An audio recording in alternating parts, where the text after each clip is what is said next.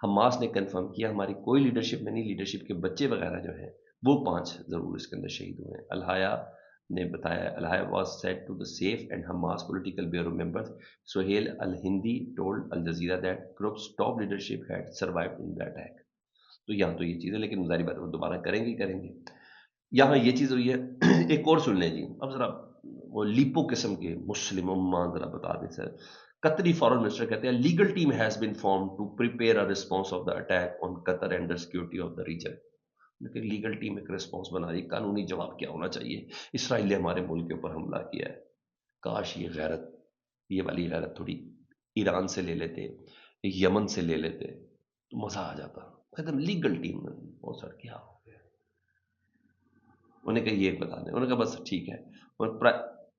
قطر کے prime minister صاحب کیا کہتے ہیں، Israeli enemy used weapons today that we were not detected by radar. انہوں نے کہا ایسا زبردست قسم کا اسلحہ استعمال کیا اسرائیل نے، ظاہر بات ہے امریکہ نے دیا ہے، جو ہمارے ریڈار بھی ڈیٹیکٹ نہیں کر سکے، ہمارا بڑا نقصان ہو گیا۔ یہ تمام چیزیں۔ اب ہم پاکستان کی لوکل پالیٹکس پہ، رانا صلی اللہ علیہ وسلم سینیٹر منتخب ہوئے، اور میں آپ کو خبر دے رہا ہوں ان کو ایک بڑی زبردست قسم کی منسٹری ملنے جا رہی ہے اگلے 48 گھنٹوں میں۔ رانا صاحب کا نوٹیفیکیشن جاری ہو جائے گا۔ جی ہاں، رانا صاحب باقاعدہ طور پر وزیر بنے، پہلے بھی مشیر تھے رانا صاحب، بڑے بہت عام تھے، لیکن یہ خبر ہو گئی جی۔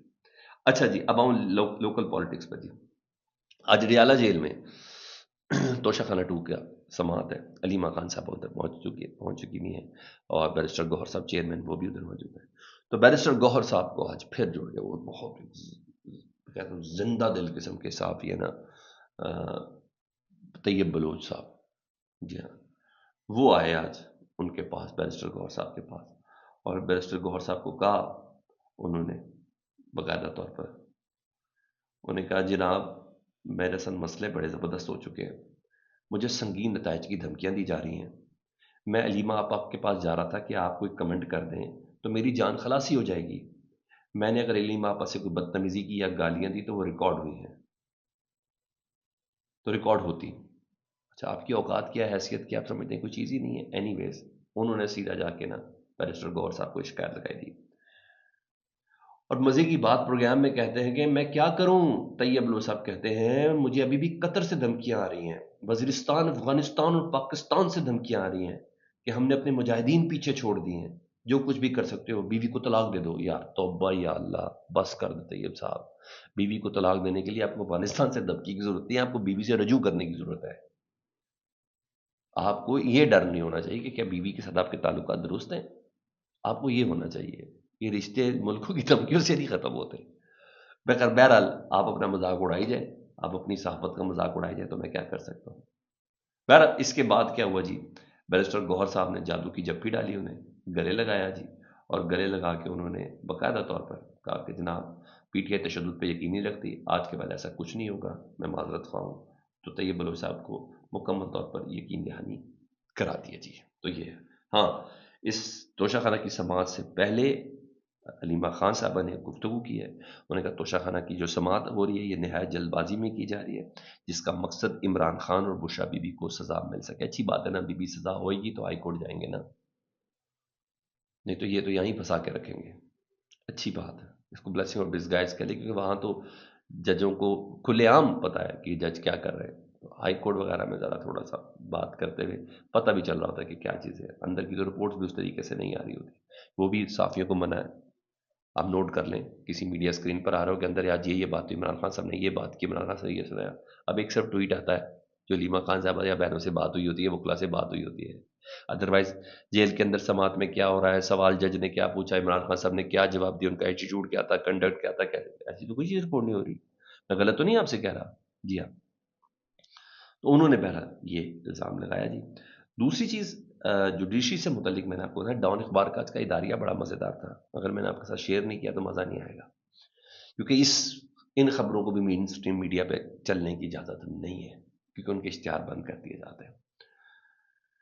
ڈان اخبار کے اداریے میں لکھا ہے ایک بار پھر ملک کے سینئر 3 ججز جو بھی خط لکھے ہیں نا، جسٹس منصور علی شاہ، جسٹس منیب صاحب، جسٹس اطہر من اللہ صاحب وغیرہ نے، انہوں نے کہ ایک بار پھر ملک کے سینئر 3 ججوں نے کھلے عام اس بات پر اپنی ناراضگی کا اظہار کیا ہے کہ عدالتیں کس طرح سے کام کر رہی ہیں، چاہے ان کے اپنے مخالفین کچھ بھی کہیں۔ یہ وہ لوگ ہیں جنہوں نے اپنی زندگیاں قانون کے ساتھ کام کرتے ہوئے اور ان کے معاشرے پر اثرات کو پرکھتے ہوئے گزاری ہے۔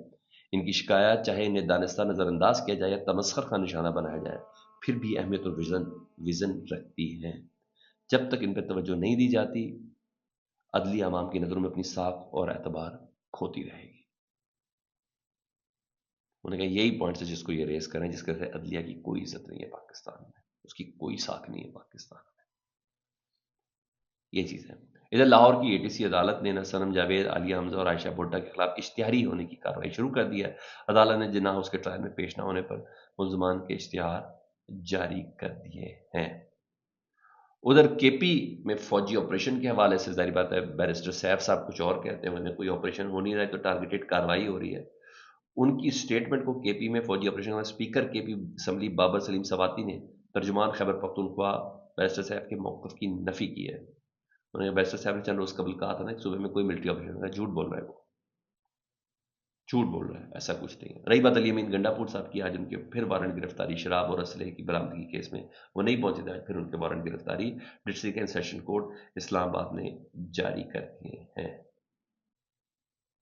یہ ہے سر اس وقت۔ ہاں آخر میں خبر دینی تھی جو کل سے چل رہی تھی، ابھی میں نے بھی دوستوں سے جو فیلڈ میں گئے ان سے میں نے پوچھا تو پتہ چلا ہے واقعی ریسکیو والے پیسے لے رہے ہیں، اور کچھ جو پرائیویٹ کشتیوں والے جو ریسکیور ہیں پراڈو سے زیادہ پیسے لے رہے ہیں۔ 40,000 کا پیٹرول انہوں نے کہا ایک سائڈ کا پیتے ہیں، حالانکہ یہ پراڈو بھی نہیں پیتی، ان کا یہ پیٹر انجن پی رہا ہوتا ہے۔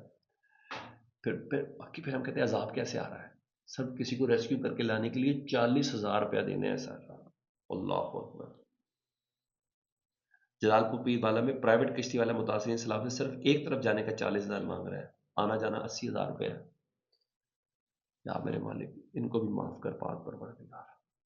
ہمیں ادھر بیٹھ کے کھانے کا مزہ نہیں آ رہا کہ وہاں ہمارے بھائی ہیں پہ جو صاحب استاد ہے، جس طریقے سے ہم وہ کر رہے ہیں، یہ ایسے ہیں سر، کہاں چلے گئے ہم؟ پھر نے کہنا چاہیے کچھ کیتا ہی نہیں، ایسا ساڑھے نال کی ہو گیا کیتا ہے سر۔ بہت خیال رکھے، اللہم صلی علی محمد و آل محمد۔